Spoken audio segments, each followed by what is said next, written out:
Hello, everyone. Welcome to Celsius 233, your go-to place for fiction book summaries. Today, we will step into the world of Star-Begotten by H.G. Wells.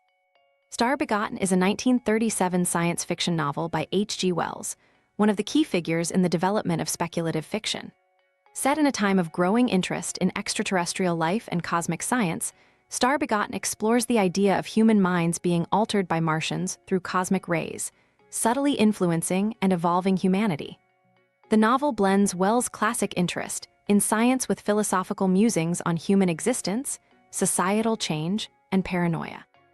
It captures a tone of existential curiosity and skepticism as characters grapple with the implications of being star-begotten, or influenced by extraterrestrial forces.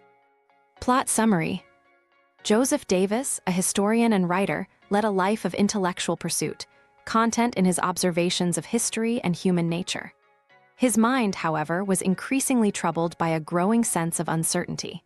It wasn't an external crisis that plagued him, but rather an internal one, a nagging idea that gnawed at him, one he couldn't easily shake off. He began to believe that something was changing humanity, quietly, invisibly, but profoundly. The source of this change, he speculated, might not be earthly at all. It was a bizarre notion, the kind that would be dismissed by most people, but Joseph's mind was fragile, worn down by the pressures of his work and a life of intellectual rigor.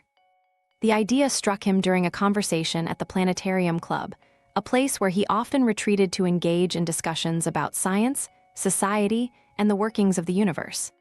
The club, filled with academics and intellectuals, often hosted conversations about the latest scientific discoveries. It was during one such gathering that Joseph's thoughts took a dramatic turn.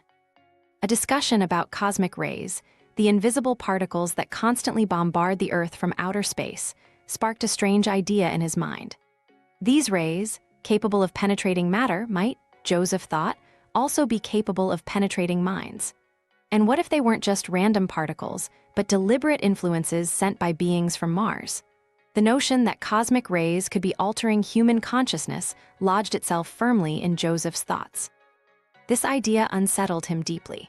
He began to wonder if humans were no longer entirely human, if they were being slowly, imperceptibly changed by some Martian influence made more like the inhabitants of another world. The more Joseph thought about it, the more it seemed plausible. After all, the human race had been evolving for millennia. What if this evolution had been guided, not by nature, but by some other intelligence, one far beyond the comprehension of humans?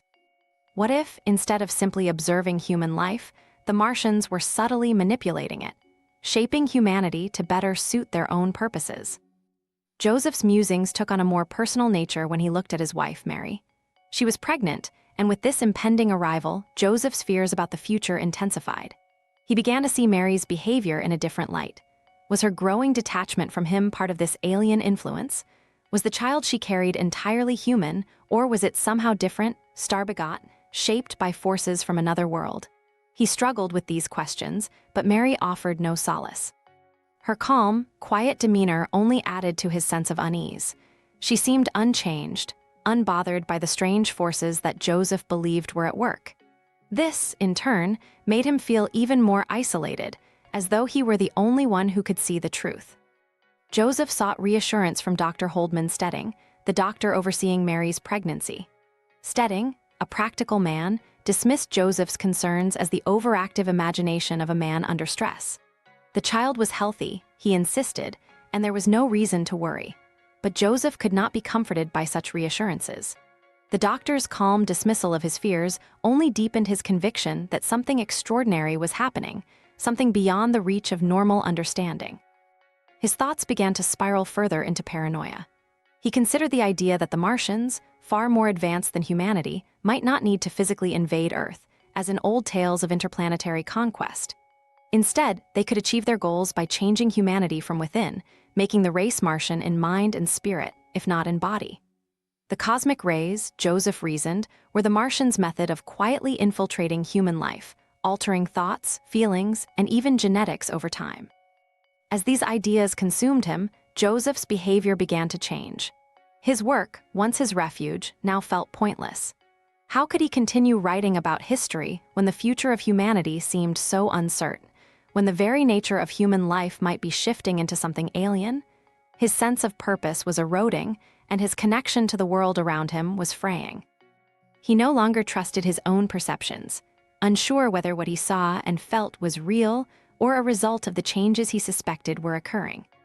One evening, Joseph found himself reflecting on the conversations he had had at the club. The notion of cosmic rays as carriers of Martian influence no longer seemed far-fetched.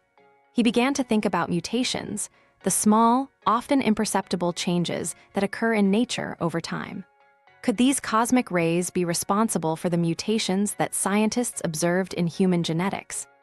Were they creating not random changes, but deliberate ones, guided by an alien intelligence with designs on the future of the human race? Joseph's mind, once so sharp and clear, now teetered on the edge of obsession. The lines between reality and imagination blurred as he grappled with the possibility that his own mind might already be altered. He began to see signs of this Martian influence everywhere: strange behaviors in people he knew, odd coincidences, shifts in the way people thought and acted. His paranoia grew, feeding on itself, until it seemed that the entire world was conspiring to keep the truth hidden. In his darkest moments, Joseph contemplated the future. What kind of world would his child be born into? Would it be a world still recognizable as human, or would it be a world shaped by the will of unseen Martians? The thought terrified him, but there was no escape from it. The child, he realized, might already carry within it the seeds of this alien influence, might already be part of a new kind of humanity, one shaped not by Earth, but by the stars. As his mind raced, Joseph found himself standing on the precipice of a new understanding, but it was an understanding that offered no comfort. The idea of being star-begotten, of being changed by forces beyond his control, was too much to bear. Yet, even as he struggled against it, the idea took root in his mind, and there was no way to turn back. That's it for today, but if you're looking for more great reads, dive into other books by H.G. Wells. Details are in the description or on Celsius 233. Remember, while our summaries capture the essence, they can never replace the full experience of reading the book. If this summary intrigued you, consider diving into the complete story, buy the book, and immerse yourself in H.G. Wells's original work. Bye-bye, take care, have fun.